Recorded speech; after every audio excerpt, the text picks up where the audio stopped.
Hello, and welcome to the BioSyent Inc. Q3 and YTD 2021 results presentation for the 9 months ended September 30th. My name is Rene Gorham, and I'm the President and CEO of the company. I'm going to start today's presentation with a look at our sales, EBITDA, and net income after tax for the 3 months ended September 30th of 21. As you can see, our sales were just below $6.7 million in the quarter. That was an increase of 16% versus the year ago, driven by our Canadian pharmaceutical business, up 17% measured in dollars. We did not ship to any international pharmaceutical customers in the quarter. I've got some more comments on that in subsequent slides. And our legacy business was down 5% in the quarter. Our EBITDA was just under $2.3 million, representing a 64% increase to the year ago. And our net profit of $1.72 million was up 80% to the year ago. It represented our 45th consecutive profitable quarter, and our net margin after tax of 26% represented a high watermark in quite some period of time. For the 9 months, our sales are up 29% versus the year ago to $21.4 million, driven by all three sectors. 22% growth in the Canadian pharmaceutical business, very large growth in the international pharma, and 31% growth in legacy. For the latter two, the international and the legacy business, we had significant down years in 2020, and we've seen a bounce back in those businesses. You've heard me speak for quite some years about how our international pharma business is lumpy. We had a very large shipment go out in the first quarter of this year, and then not as much activity.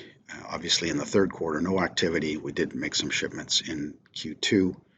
We've subsequent to the quarter end, we've shipped several orders out to customers for that business. So the rebound is taking hold in that business. Our legacy business has also had shipments go out in the fourth quarter, and that business has continued to progress as well. So our established brands in the Canadian market are performing well. We're getting contribution to our top line growth from Tibella and Combogesic. And our net margins of 21% NIAT is up versus 19% ahead of year ago. And just think back to what we were up to in the third quarter of last year, and that was preparing to launch and launching Tibella and preparing to launch Combogesic. So we had significant launch investments pre-revenue, and that would have had some impact on the profitability of the year ago quarter. I'm not going to go too deep on this information. I know that you can pause the slide and take a look. This shows you both on a quarter basis and on a 9-month basis how we're doing in dollars on a roll-up for Canadian pharma, international pharma, and legacy, but also you can dig a little bit deeper into unit volumes. The key takeaway here is that the FeraMAX business is doing well and is strong. I've got some comments about that in a couple of slides. The RepaGyn business didn't have a great quarter, but overall on the year is up 8%. Cathogel is affected certainly by what's happening with COVID and what's going on with hospitals. And so from month to month, there might be some ebbs and flows. But overall, that business at plus 18% in units is performing. And you can see with the Agaton system, the numbers are green. Sysview, the story of inconsistency continues. Units down 25% in the quarter, but 35% up over 9 months. The one thing that just to kind of touch on for Tibella and Combogesic is the launch growth rate for those products is below what we expected, and that's largely as a result of patient traffic through healthcare professional offices. Despite that, Tibella's units are up 170% on the quarter, and that is when you compare it to the pipeline fill launch period of July and August of a year ago, obviously in the quarter that we're comparing. And as I mentioned, we've shipped 3 additional international orders in the fourth quarter already, and we have had some significant volume in our legacy business in the fourth quarter as well. So I've been keeping you updated on the impacts of COVID-19 on our business. I'm going to keep focused on how it's affecting us and our operating environment and our relationship with our customers, as opposed to the more general environment, which you can track in the news media. So our access to the doctor customers that we call on is improving. It was better in the third quarter, and of late, better than it has been essentially since COVID started a year and a half ago. And we had our first shutdowns and the first wave here in Canada. But it's still a third below pre-COVID. So that means we're interacting less on a face-to-face basis with our customers. And those customers, healthcare professionals, are seeing their patients in person at below pre-COVID levels. And what they're finding is they're doing primarily telephone consults with patients. Our new products are, for different reasons, for Tibella and Combogesic, they'll do better with face-to-face communication with healthcare professionals, and certainly in the case of Combogesic, the ability of that HCP to sample patients. So those are the two products that have been the most affected by COVID. Our incumbent brands, those that are entrenched, have done well. They're resilient, and they've grown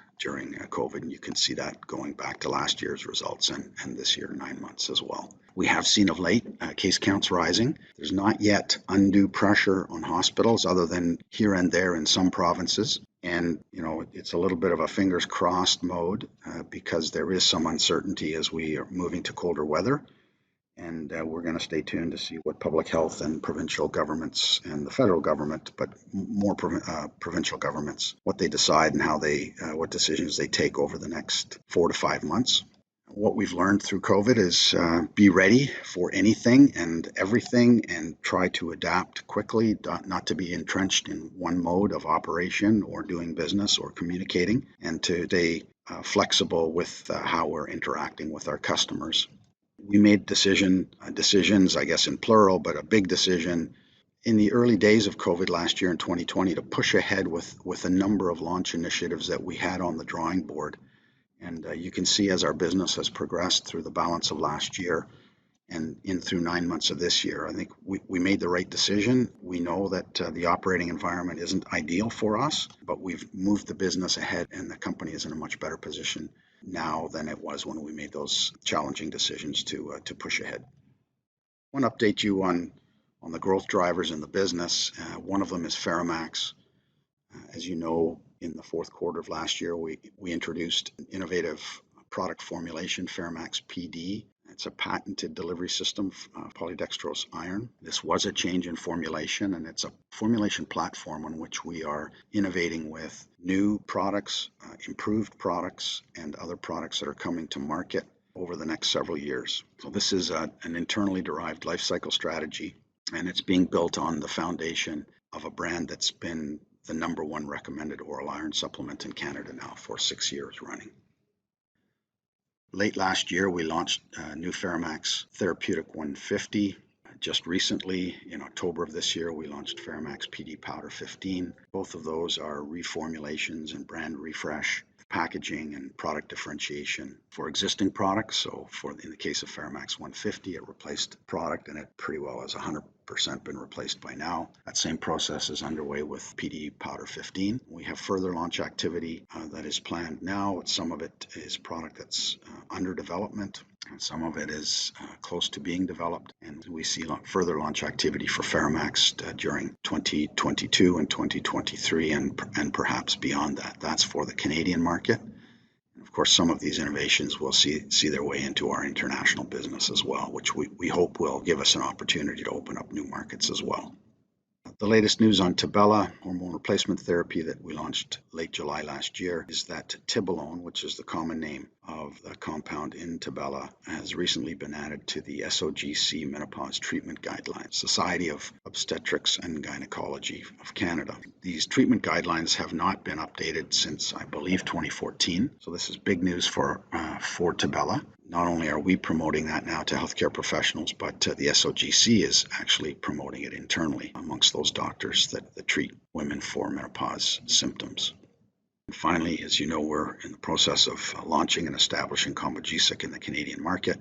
To date, product has been ordered by about 4,400 pharmacies across the country.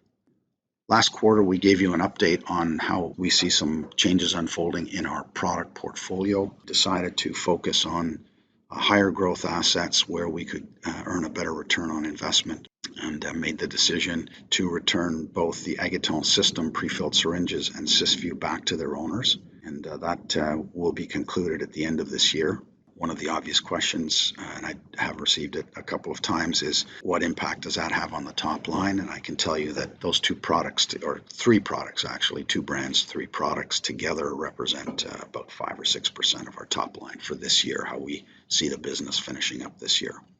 So I've already mentioned our focus on growth assets, FeraMAX, Combogesic, and Tibella. We also have a technology application to support the FeraMAX business. We in-licensed that earlier this year. We're doing some pre-launch testing. It looks like that application will come to market in early 2022.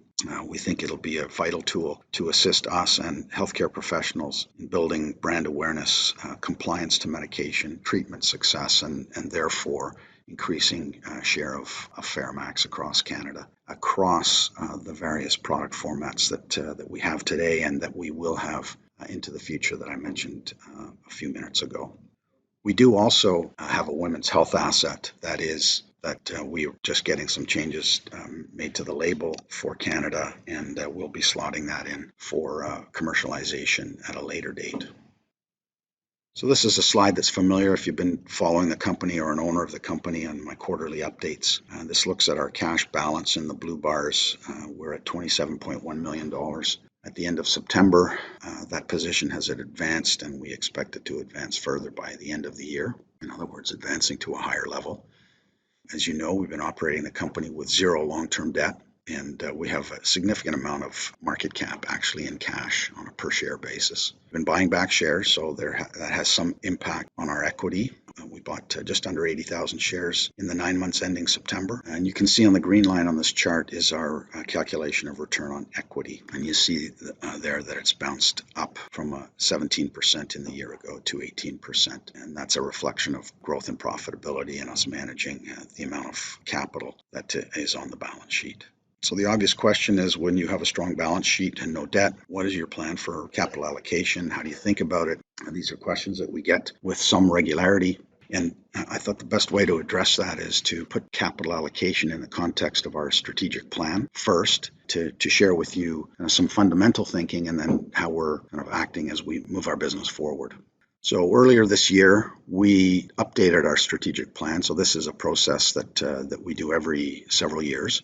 The plan has been refreshed and updated to reflect the 2021 through 2025. And there are three key themes that came out of that process. And that is the number one priority for the company and for senior leadership and all managers in our business, and all employees for that matter, is to focus on growth of existing assets and new assets, so overall growth of the company, to diversify our revenue streams into additional brands or products. And then the override to those two themes is longevity, and that's to make sure that we're taking decisions and behaving and moving our business forward in a context of longevity, that we are existing as a business for a long time, and that helps guide us and ensures that we're making good, solid, long-term decisions. This is essentially an exercise in where we'll invest, what our priorities will be, and how we're going to grow the business and increase value for all of the stakeholders of the company. And if you look back over the last 6, 7, 8 years in Canadian specialty pharma, there have been some examples of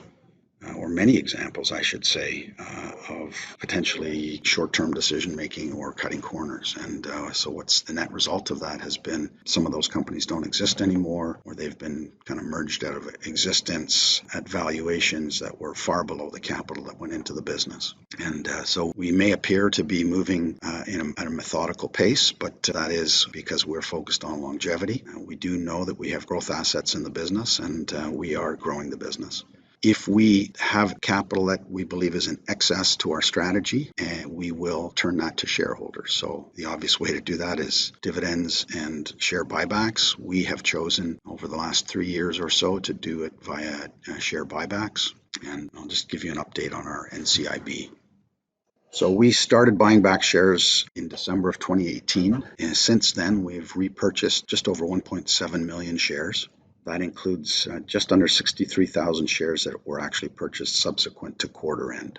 So our fully diluted shares outstanding now is 12.96 and change million. That represents about a 12% reduction in our fully diluted over that period of time. On average, we've paid $6.09 a share and invested about $10.6 million cumulatively over that period of time to the benefit of shareholders.